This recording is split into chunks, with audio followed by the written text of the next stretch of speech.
नमस्कार, आप सभी को जोहार। आप सबों के समक्ष आपकी बहू, बेटी और बहन कुछ बातें हैं जो आपके समक्ष रखना बहुत ही ज़्यादा ज़रूरी है मेरे लिए, क्योंकि आपने मुझे चुनकर यहाँ पर बिठाया है।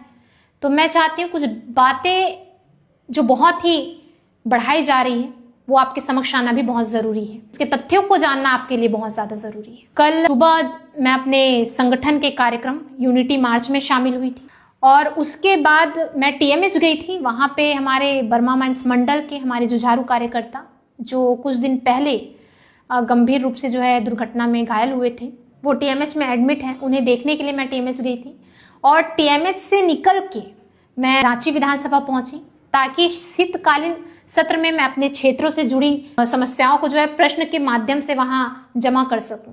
इसी बीच जमशेदपुर के भुइयाडी में माननीय कोर्ट के आदेश के अनुसार सड़क चौड़ीकरण को लेकर कार्रवाई जिला प्रशासन और जुस्को के द्वारा की गई। देर रात जब मैं जमशेदपुर लौटी और एक विवाह समारोह में शामिल हुई, जब मुझे भुइयाडी की घटना की जानकारी मिली तब काफ़ी देर हो चुकी थी। इसलिए मैंने निर्णय लिया कि मैं सुबह जाके ही पीड़ित परिवारों से मिलूंगी।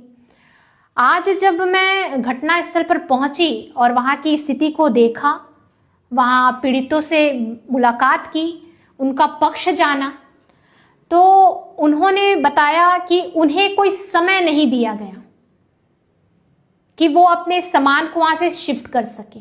उन्होंने अपने दुख को मेरे समक्ष रखा।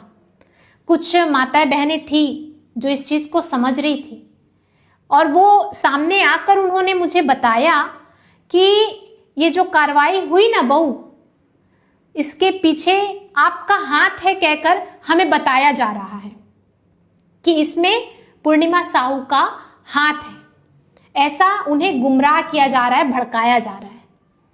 मैंने उन्हें स्पष्ट रूप से कहा कि यह कार्रवाई पूरी तरह से माननीय कोर्ट के आदेश पर हुई है।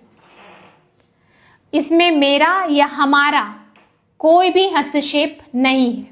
मैंने तो सिर्फ उनकी पीड़ा को समझने के लिए और उनके साथ खड़े होने के लिए वहां गई थी कि उनके दुख को, उनके दर्द को मैं महसूस कर सकूं, उन्हें समझ सकूं, उन्हें जो जरूरत है उन न्याय की मैं मांग वहां पे कर सकूं, क्योंकि काफी देर हो चुकी थी जब मैं वहां पहुंची।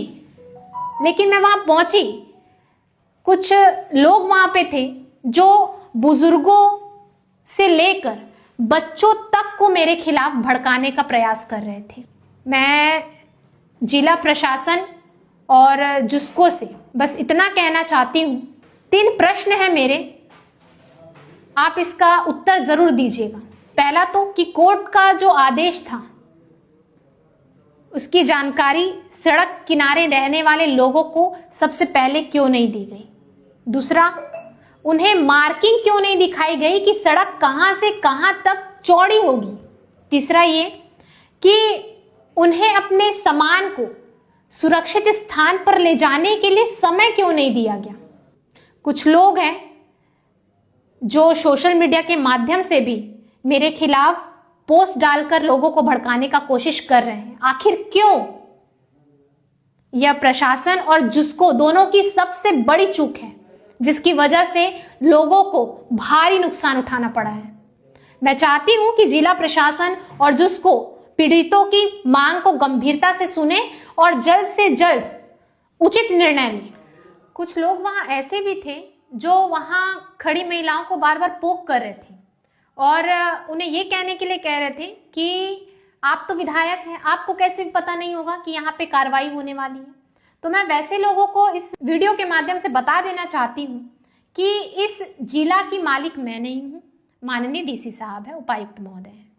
और दूसरी बात ये कि जब माननीय न्यायालय का आदेश आता है इस तरह की कार्रवाई के लिए, अतिक्रमण को हटाने की कार्रवाई के लिए, तो किसी भी स्थानीय सांसद या विधायक को सूचित नहीं किया जाता। और मैं इतना ही कहना चाहूंगी कि वहां की जनता या मेरे पूरे क्षेत्र की जनता, जमशेदपुर पूर्वी की जितनी भी जनता है, सभी का ये मांग था, क्योंकि रोड बहुत ही ज्यादा संकीर्ण था, उसका चौड़ीकरण होना अति आवश्यक था, क्योंकि किलोमीटर तक लंबी लाइनें लगी रहती थी जिसमें एम्बुलेंस फंसे रहते थे। एक बार एक मरीज की मृत्यु भी हुई है उस भीड़ जाम की वजह से, और कई बच्चों को स्कूल जाने में देरी हुई है। कई माता पिता का भी ये था कि वहाँ पे चौड़ीकरण होना चाहिए, जिसको देखते हुए जुस्को ने ये कार्रवाई करवाई है। जुस्को के द्वारा सड़क बनने का प्रोसेस आगे बढ़ा था, जिसको माननीय न्यायालय ने जुस्को और जिला प्रशासन को, जो आप लोग करवा नहीं रहे, तो वो आकर सीधे जो है अपनी कार्रवाई कर दी। मैं इस बात से बेहद दुखी हूँ कि जब इस प्रकार की कार्रवाई होती है, कोर्ट का आदेश आता है, तो मैं राज्य सरकार से एक आग्रह करना चाहती हूँ कि जब इस तरह की कार्रवाई जब हो तो सबसे पहले वहाँ जो लोग हैं जहाँ पे ये कार्रवाई होनी है, अतिक्रमण हटना है, वहाँ के लोगों को पहले से सूचना जो है दे दी जानी चाहिए। 1 महीने पहले ही उन्हें बता दिया जाना चाहिए कि आपको यहाँ से अतिक्रमण हटाने का आदेश माननीय न्यायालय से आया है, जिसे हमें मानना जरूरी है, सर्वोपरि है, ये उन्हें बताकर ही वहाँ पे कार्रवाई की जानी चाहिए, ताकि वो खुद भी सुरक्षित हो ले और अपने सामान को भी वहाँ पे सुरक्षित स्थान तक पहुँचाने का उन्हें समय मिल जाए। मुझे बहुत खेद है कि ये समय जो है वो उन्हें दिया नहीं गया, सबसे बड़ी चूक है इस कार्रवाई में। फिलहाल जो भुइयाडीह में कार्रवाई हुई है, मैं जिला प्रशासन और जुस्को से अपील करती हूँ कि तत्काल पीड़ित परिवारों के रहने और खाने की पीने की व्यवस्था की जाए।